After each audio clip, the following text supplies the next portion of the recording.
it comes to diorama and scene building options for small mecha model kits like gunpla, frame arms, 30-minute missions, etc., there's a lot of nice options out there, but at the same time, there's a lot of not so nice ones too. So far, I've found the best of the best are the Kotobukiya chain base, which is a classic among mecha model kit builders because it just looks perfect out of the box, and even better with a little bit of extra effort. I've also found that the Tomitech N-gauge buildings, especially these destroyed ones, work perfect for battle scenes as well. But what if you want something that isn't a hangar or a city? What do you do then when you're not great at custom building stuff from scratch? So today I'm going to be looking at some more of Bandai's 30-minute missions customize scene bases. So far we've seen some that are snow, sand, hangar, and city, and so far I've found none of them are that impressive. They are low cost, you can get a whole bunch of them for not too much money, but visually they're not the most impressive things around. Now this one is very interesting because this one is water field version, and as far as I know there is nothing else like this on the market to give you that underwater battle flair. So if you want to recreate some scenes with your favorite underwater mecha like the Zagok right here, this could potentially be an option. Let's check it out. So today I have a whole 5 of these right here because I did one of these videos before with just one backdrop and you couldn't really get the full feel for what it's like. So I'm gonna try and make a whole underwater scene with these and see if it works when there's a whole bunch of them stuck together. So there's an image of what the base should look like complete. We've got an underwater 30-minute missions Portanova right there, sold separately. We've got some different tops for on top of this, including a big old splash. There's what it will look like with some kind of submerged city with that little city base. We've got a stand in here, a sea-like backdrop, and around on the back then is some more examples of how you could use this, what actually comes in the bag, and there is the backdrop which you have to cut out yourself. Let's get them open and built!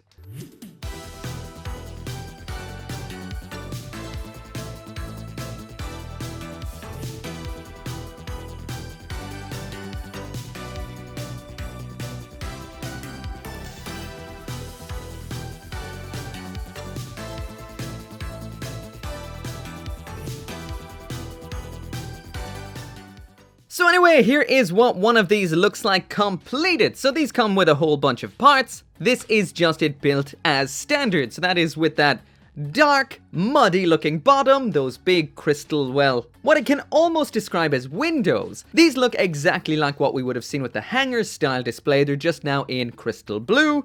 On top we've got a water style base. This can be used on its own, which we'll look at soon. But you can kind of notice straight away the modular style aspect that's going on up there. That circle in the middle is removable, and we have some alternate parts for using in there. As for what we get in here, as well as the base itself, is a splash effect part. This effect part I think is for using with an action stand, or should I say regular stand. And speaking of the stand, we've got a long one, which is a combination of these two pieces. You can combine those for any way you like.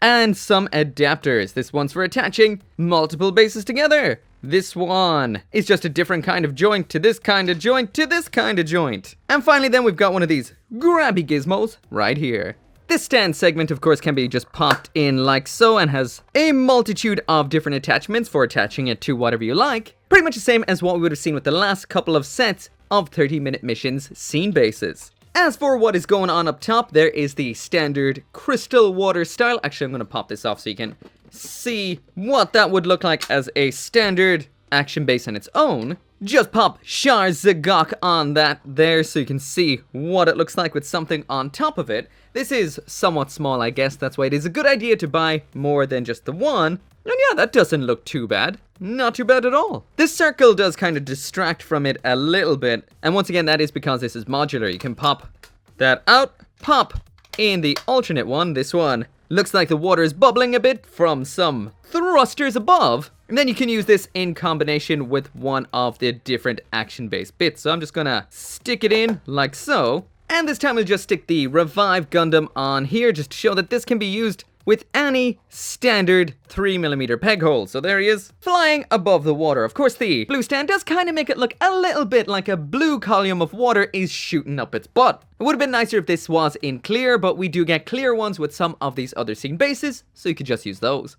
Next up in here we've got this big old splash effect, and this doesn't replace the circle center part. This actually just kind of, can I squeeze it over him? Just kind of rests on here like this. There is no actual clicking mechanism. It does, however, tend to settle exactly where it should though, but any knock and it may go flying. This is a cool effect. It does look like a cool splash. It catches the light very nicely, but once again, that blue stand is a little bit distracting from the whole effect. Pretty cool though. The last thing we can do then is just get him off, move everything from here, and then you can just use the splash with this with a hole in it to make it look like your mobile suit is coming out from the depths. So just pop that back up top, and then just stack this on top of it, and you can have something like your Zagok peeking out from under the water, looking nice and threatening. Oh, you know, the business end could be sticking out like that. So there's a full 360-degree spin of what this will look like in a bit of a diorama using only one of these bases. That is the real grade Char Zagok and the high grade Gundam Oryx 78-2 Revive version. So I will mention that this is a little bit of a pain to use when you're putting things into a position, mainly because that splash up top likes to move around. You've got two options with the stand. That is one that is movable, has a bit of articulation, that is incredibly loose, or you have one that is fixed in position and can only move by disassembling it and reassembling it at different angles. So that does mean you either have strength or articulation, not both. So it is a little bit difficult to get this into some kind of position. The water does look cool. From the outside you get a bit of an underwater vibe, and on the whole, it is nice, but it's not blowing my mind. Let's see how it looks though with 5. Actually, before we move on to 5, I forgot to mention that we do have these cutout backdrops as well. So these come on the little card manual. You just cut these out.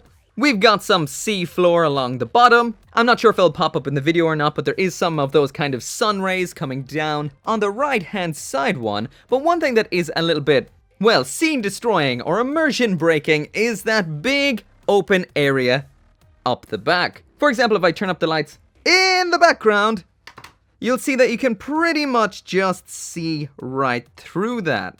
This might actually work really well depending on where you're displaying it, but it kind of gives it a bit of a, well, you're looking through a window into the depths of the ocean, not actually being at the depths of the ocean. That's the vibe it gives me. When I set these all up together, that is all 5 of them. There's one more. There is the other 3. I will set these up on a shelf with some backlighting, so you can see if the light going through them looks nice or not. As for attaching these, once you've got them cut out, you then just pop them over these panels. We've got a clip for clipping them on like so. There we go with number 2. And then clip the second. Then you affix both of these to that central part that holds it all together. Pop this into the bottom. The paper is a bit of a pain in the butt for folding up and kind of getting in the way. And then put its hat back on up here, like so. So there is what 2 of them look like side by side. Let's stick the old Gundam in there, like so. Come on, don't fall over. Yep, and there he is. Are you feeling the thalassophobia yet? Yeah, me neither. Alright, so let's get the other 3 of these in here, and I'm going to get rid of these paper inserts because I don't think these look good at all. The big gap between them, and when you attach 2 of these together, you've got an even bigger gap in there, and it just, well, they don't connect. Look at those 2 seafloor mountains. They don't connect. This can never work, and wasn't really thought out by Bandai very much. They would have made those, well, you know, connect. So yeah, bye-bye paper inserts. So there's what 5 of these look like lined up. If you do actually line up the bases correctly, you can get these little ridges to actually line up. Sometimes they won't if you don't line them up, like here. But yeah, once again, I'm not really getting the underwater feel from these. I'll just pop that light on again. This could have a cool display vibe, but once again, the fact that all they've done is change the color of the hangar background to clear just makes this look like a bunch of, well, windows, not underwater. You might be able to make it look kind of cool from up top, depending on the way that it is put together, but there's such a lot of design mishaps with this that are kind of lost opportunities. The first, like I've mentioned already, is the fact that you can't actually line these all up with the backdrop because they won't line up. That is a bit of a silly issue. The other one, and the one that actually drives me absolutely insane, is if you want to make some kind of deep backdrop out of this, like maybe 3 deep, 2 forward, and then have all the blue clear parts in the back, somewhat out of focus so you can have light shining through them to give an underwater feel in some pictures, video, etc. You can't actually do this, and the reason is because you can only put the wall sections around corners. Well, would you call it a corner on a hexagon? I guess so. And what I mean is, if you put two together like this and then want the wall section to surround them all, you cannot, because the parts aren't supplied to allow in the middle there. I'm sure there's probably a workaround for this, but it does not work out of box. I even noticed that they didn't put it on the packaging. They leave a big space when you're trying to do something like this, so what is that? Once again, half-baked idea right here, Bandai. So you kind of fix them like this right here, then put the wall in there, the next wall in here, but then the issue arises when you want to put one here and get a wall in there. So the only thing I can think to work around this, and it's not really part of the intended design, is to just leave this segment lacking one of these blue parts, attach it on as normal, take this, flip them both around like that, and like that, reverse it, and then just slot it in to that piece like this. Oh, nope. Without that little hole part, this is just rattle city and won't hold in. Like, honestly, it's janky enough already. Maybe I can use this to anchor one of these screens around a corner. That should work. It's already stuck in here. Okay. Gonna be janky, but it might work. So anyway, that right there is it for my review of the 30-minute missions customized scene-based water field version. Actually, it says nothing on here at all that this is 30-minute missions, besides them being shown on the packet. This is definitely odd, and I feel it is a bit half-baked. The water up top looks spectacular. If you light this right, set your model kit above it in just the perfect position, this can look mind-blowingly cool. The way I've set it up here is probably the best that I could do. It is still a little bit janky, it's hard to pick up without it falling apart, but that is the half-baked nature I'm talking about. There's an example of what it looks like up on a shelf, and once again, the underwater aspect doesn't look that great. If the backdrop looked a little bit better, or they did something better with those back panels to make it look a little bit more water-like, not just a color-swapped hanger base, then it could have worked out a lot better, especially the way that light can pass through it. But like I said already, the top of the water is its best aspect. So if you're buying this just for those, to make a bit of a water display, that is probably this kit's strongest aspect. The mud bottom part looks a little bit like the top of a chocolate cake. The back looks like a bunch of windows, so it could be used for something like that. But once again, the water top, that, to me, is the nicest looking aspect of this. Anyway, if you do want one or multiple of your own, link down there in the description. I'll also link some of the buildings I use in my videos as well, because you guys ask a lot, so they'll be down there too. As always, thank you so much for watching. Make sure to come back for more gunpla reviews. This wasn't necessarily gunpla, but come back anyway. See you next time.